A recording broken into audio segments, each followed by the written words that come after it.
Assalamu alaikum, I'm Aisha and you're watching Samaa News. Here are today's headlines. US President Donald Trump has circulated a draft peace agreement on the Iran war among allies, including Israel, as Washington and Tehran try to prevent fresh ceasefire breaches from derailing a possible deal. Trump's cabinet was expected to discuss the proposed agreement on Wednesday. However, Axios reported that the US president said he needed a few more days to think about the deal. The draft shared by Trump is reportedly not very different from the version that has been circulating across the Middle East for several days. Under the proposal, the Strait of Hormuz would reopen to commercial shipping. The US would lift its blockade of Iranian ports, while Iran would gain access to as much as $12 billion in frozen assets. Iran has denied reports that a proposed memorandum of understanding with the United States has been finalized, saying negotiations are still underway and differences remain over some clauses. A source close to Iran's negotiating team rejected reports claiming the document had been completed and was only awaiting official announcement by both sides. According to Iranian media, the source said such reports are not consistent with the facts and that the text has not yet been finalized. The Iranian source said differences still persist over some clauses of the proposed agreement. Iran has also not formally informed the Pakistani mediator that the text of the Memorandum of Understanding has been finalized.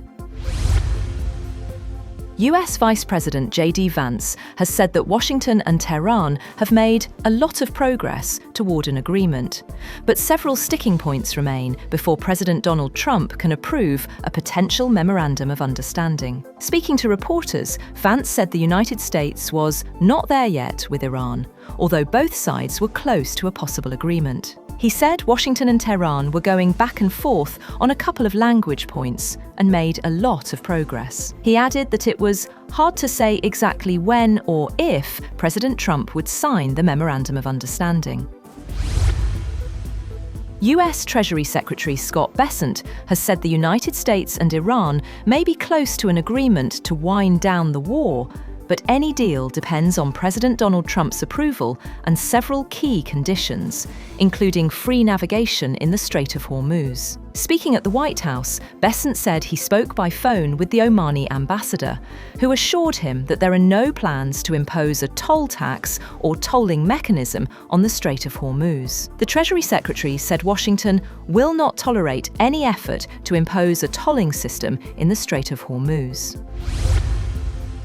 The US military has denied Iranian state media claims that an American aircraft was shot down near Bushehr, saying no US aircraft were destroyed and all American air assets remain accounted for. US Central Command said no American aircraft had been shot down near Bushehr, despite a claim broadcast by Iranian state television. Iranian state TV had reported that Iranian armed forces had shot down an aircraft over the skies of Jam Governorate, located in Bushehr province along Iran's Persian Gulf coast.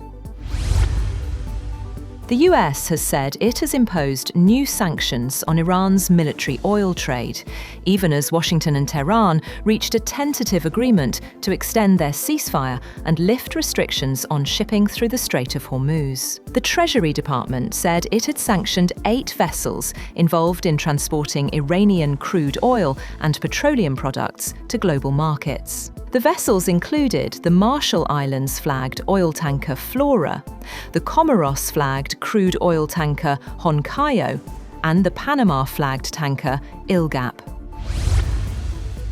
The US Treasury Department has removed 76 individuals, vessels, and entities from its sanctions blacklist in what officials describe as an effort to strengthen the effectiveness of the sanctions program. Officials say the move is aimed at focusing enforcement on higher-risk targets and reducing unnecessary compliance burdens on businesses. The Treasury Department noted that some of the delisted entities no longer exist, while others involved individuals who had died.